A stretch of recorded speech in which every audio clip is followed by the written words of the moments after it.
We were expecting the Dutch Grand Prix to produce some sparks and some flares, especially after the top 6 cars were so close in qualifying.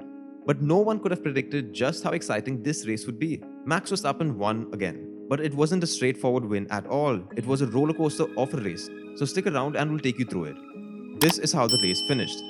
Max Verstappen won his home race in world champion fashion. He dealt with the pressure of Ferrari and Mercedes and he just put on a masterclass. George Russell started the race in 6th, but he finished it in 2nd after a smart pit stop decision. Leclerc took 3rd position to finish off the podium places. Hamilton came in 4th, Sergio Perez came in 5th, Alonso in 6th, Lando Norris in 7th, Carlos Sainz in 8th, Ocon in 9th, and Stroll in 10th to finish off the points.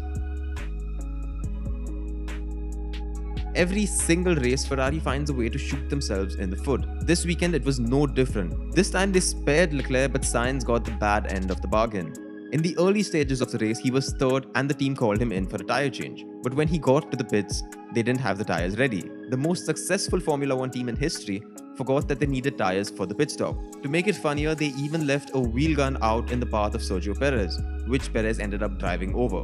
Now luckily the FIA didn't punish Sainz for this incident, but they didn't have to wait long for another incident. The Ferrari team called Sainz in the pits again, but this time they let Sainz out into the path of Fernando Alonso. They got a 5-second time penalty for an unsafe release. Sainz finished the race 5th, but with the time penalty he was demoted to 8th place.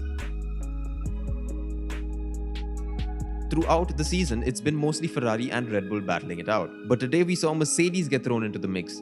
All 4 cars of Ferrari and Red Bull started on the soft tyres, but the Mercedes cars started on the mediums. This meant that they would be running longer with fewer pit stops, but they would be a bit slower over a lap.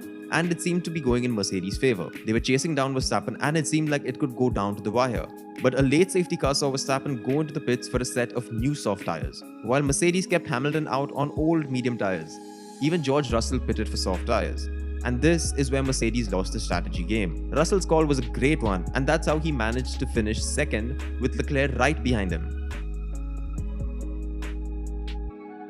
Things got pretty intense in the midfield. In the McLaren vs Alpine fight, it looked to be going in favour of McLaren this weekend. Norris started the race in 7th and the Alpines were 12th and 13th. Norris finished the race in 7th and he took home 6 points. But the Alpines put on an impressive performance and they finished 6th and 9th to take home 10 points. They now have a 24-point lead over McLaren.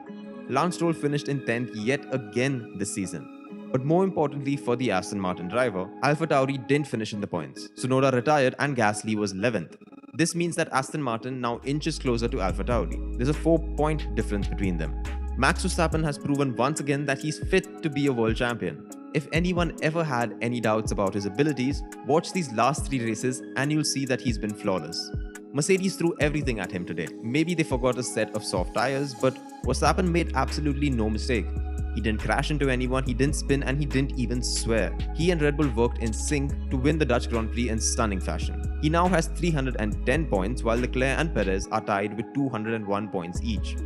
The question now isn't if Verstappen will be champion, it's when will Max Verstappen be declared the champion of the 2022 season. So thank you for watching this video by Fervent Motorsports. Stay tuned as we uncover this 2022 Formula 1 season.